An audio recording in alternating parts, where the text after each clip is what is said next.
beautiful legacy.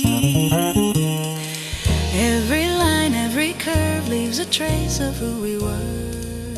Hello and welcome. You are listening to A Beautiful Legacy.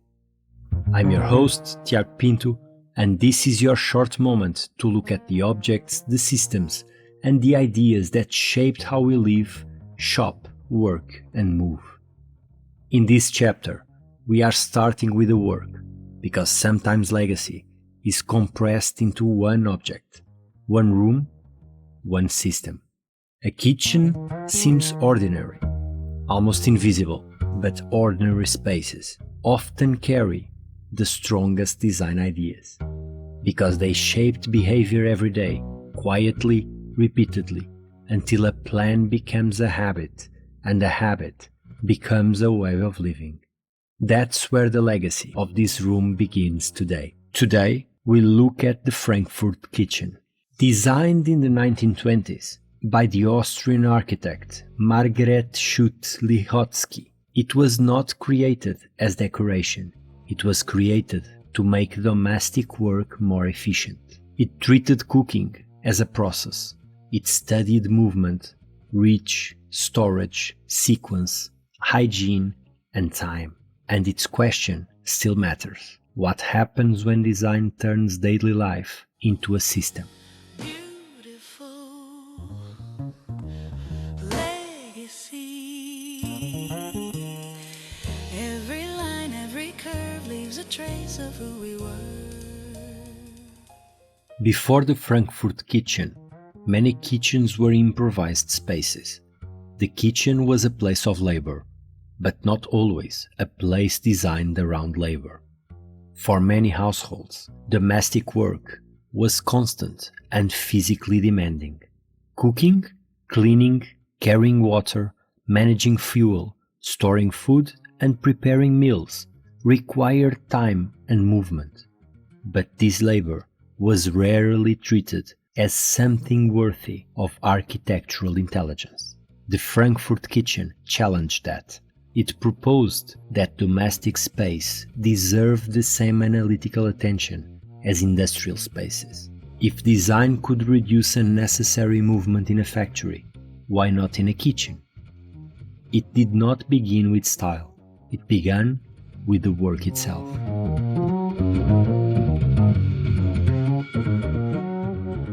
Margarete Schütte-Lihotzky was not simply designing cupboards. She was part of a modernist belief that architecture could improve daily life.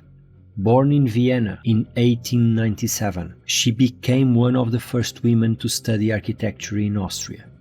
Her career emerged when housing, public health, urban reform, and social progress were very closely connected. The Frankfurt Kitchen was developed within Frankfurt's social housing program under the architect Ernest May. The ambition was efficient housing for a modern society. Schütte-Lihotzky studied how women moved in kitchens. She looked at distances between tasks, storage, reach, surfaces, and cleaning. The result was a compact, standardized, functional kitchen installed across thousands of apartments. Schütte-Lihotzky treated the domestic worker as a professional operator. The kitchen became a workstation. Every element had a role. Work surfaces were placed at practical heights. Storage was integrated. Aluminum drawers held dry goods. A fold-down ironing board saved space. The sink, stove, and preparation areas were organized by sequence. Materials were chosen for hygiene, durability, and easy cleaning. The logic was clear. The user should not wander across the room to complete the task. Take, prepare, cook, serve, clean, store.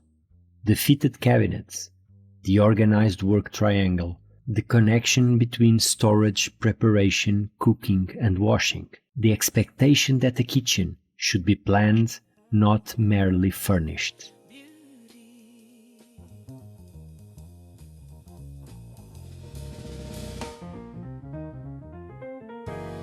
To make something efficient, you must decide what the task is, who performs it, what movement matters, and what kind of life the system serves.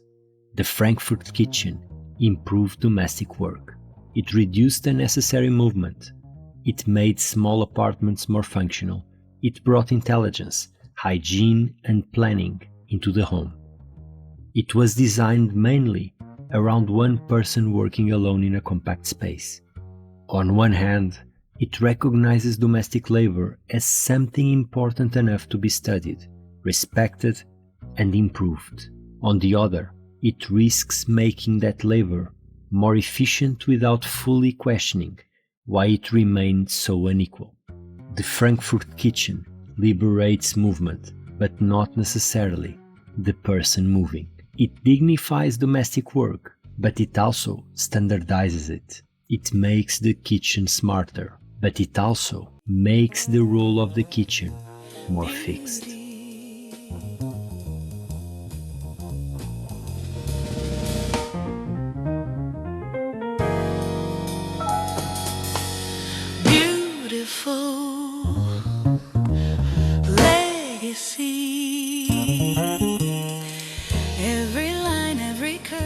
The world we inherited from the Frankfurt Kitchen.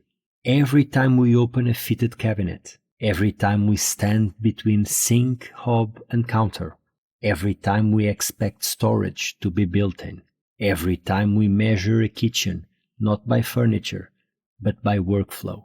The modular kitchen, the compact apartment kitchen, the kitchen showroom, ergonomic domestic planning all carry something from Schütte-Lihotzky's work. The Frankfurt Kitchen helped introduce the way of thinking that now defines much of contemporary design. Observe behavior, map movement, reduce friction, standardize the system, make invisible work visible. This logic is now everywhere. Retail, hospitality, service design, digital interfaces, supermarket aisles, office systems, flows, journeys, tasks, and interactions.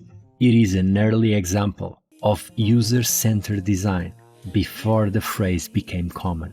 It comes from what if we designed not for appearance, but from behavior. Beautiful legacy. Every line, every curve leaves a trace of who we were. The Frankfurt Kitchen is a small room with a large legacy.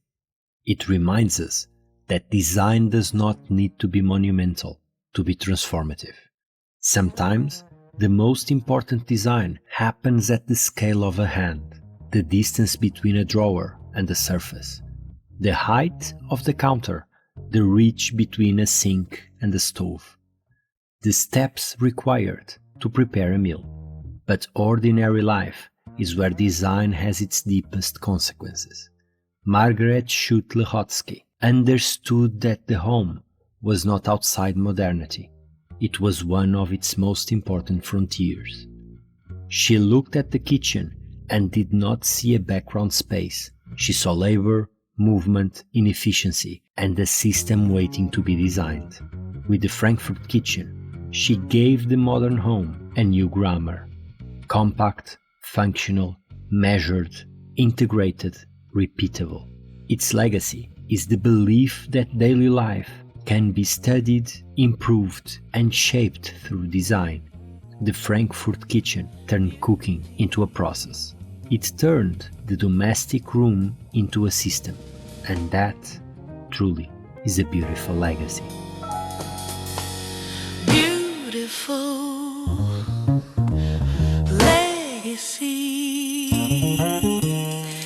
Every line, every curve leaves a trace of who we were. You've been listening to A Beautiful Legacy. In this new chapter, we are exploring legacy through specific works.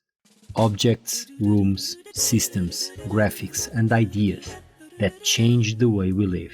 If this episode shifted how you think about the kitchen, domestic space, or the hidden intelligence behind everyday routines, follow the show and join me for the next episode. Until then, keep noticing the beauty people leave behind. Beautiful legacy. Every line, every curve leaves a trace of who we were.